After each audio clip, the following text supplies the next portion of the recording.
Here are some of the lies I've told my siblings about the beach. Number 1, there are tiny little crabs like to hide in the sand and they nibble on toes. Number 2, the sharks in Ludington like to crawl up the sand.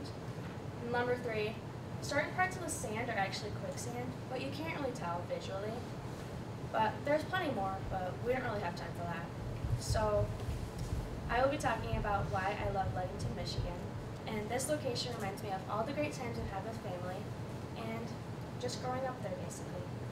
My main point of this speech is to tell you the great things about it and my routine every time my family and I go up there. The first thing we do before we leave for Ludington is we wake up around 5 a.m. and get all of our stuff around for the beach, such as packing our towels, clothes, swimsuits, and snacks.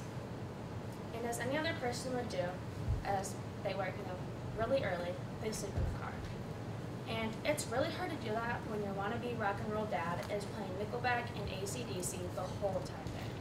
So after a long 2 hours, we normally go to Subway and force ourselves not to eat it until we get onto the beach, which is really painful, but it's okay. And the beach is one of the most peaceful places on earth, and it is so meaningful to me and my family because we've always went there since we were little.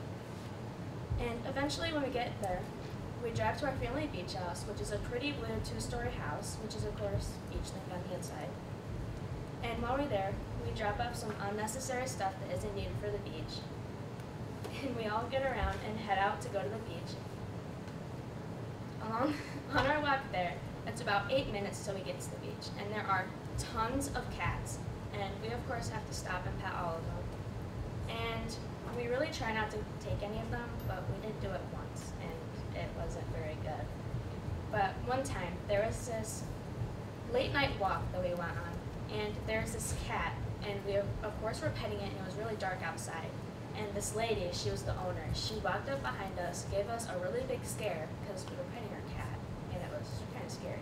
She said his name was Cheese and asked us if we wanted to keep him. But my mom actually thought about it, so that would have been our second cat that we would have taken from Ludington.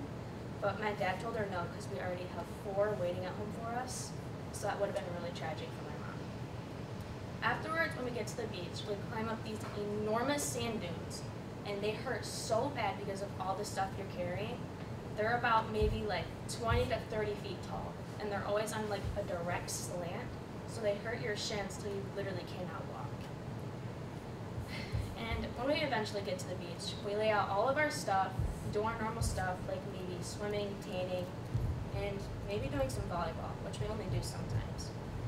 But we usually stay there till a little bit after sunset, which of course is our favorite part. We always go on a walk to the lighthouse, which it's always the same thing every time we go there, but it's still really fun because there's people fishing, and they're always doing just really cool things like jumping off the lighthouse, which is kind of scary. But after we get back from the beach, we go to our favorite ice cream shop, House of Flavors, which is a 60s themed ice cream shop, and it has a restaurant attached to it. And the name is definitely no joke. They have tons of ice cream, and the menu is ongoing, but it's always so amazing, and we have to go there every time or else it's not really a trip. But after our long day at the beach, we go home, and we of course eat a really good dinner, and then we go to bed. But even though I've lied to my siblings about some things about the beach, I could never lie about how gorgeous it is, and how fun it is there. But just remember, life is a beach, and you're playing in the sand.